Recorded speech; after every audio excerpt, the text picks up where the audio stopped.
Coffee তৈরিতে এলো দারুণ এক চমক।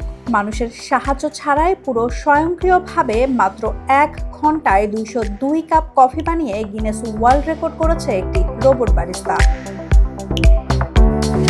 চীনের বেইজিংয়ের 7 ফ্রেশ কফি নামের এই ক্যাফেটি বিশ্বের প্রথম এমন আউটলেট যা কোনো মানুষ ছাড়াই 24 ঘন্টা খোলা থাকে। গত রোববার উদ্বোধনের দিনেই গিনেস ওয়ার্ল্ড রেকর্ডসের অফিসিয়াল বিচারকদের উপস্থিতিতে এই রেকর্ড করা হয়, যেখানে রেকর্ড করার ন্যূনতম শর্ত ছিল 1 ঘন্টায় 130 কাপ কফি বানানো। সেখানে এই রোবটটি মাত্র 60 মিনিটে বানিয়ে ফেলল অবিশ্বাস্যভাবে 202 কাপ কফি।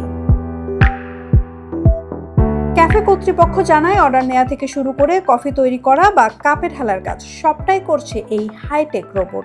এতে যেমন দিনে রাতে সবসময় সেবা পাওয়া যাচ্ছে, তেমনি কফির স্বাদের মানও ঠিক থাকছে। গ্রাহকরাও নিজেদের পছন্দ মতো কফি কাস্টমাইজ করে নিতে পারছেন অনায়াসেই। ভবিষ্যতে ড্রিঙ্কস ইন্ডাস্ট্রির আরও অনেক কাজে এই প্রযুক্তি ব্যবহার করা হতে পারে বলে জানিয়েছে কর্তৃপক্ষ। মানুষের পাশাপাশি রোবটের এমন পারফরমেন্স এখন বেশ আলোচনার জন্ম দিয়েছে। নাওমিনা স্টিন, নিউজ ট্রেইল।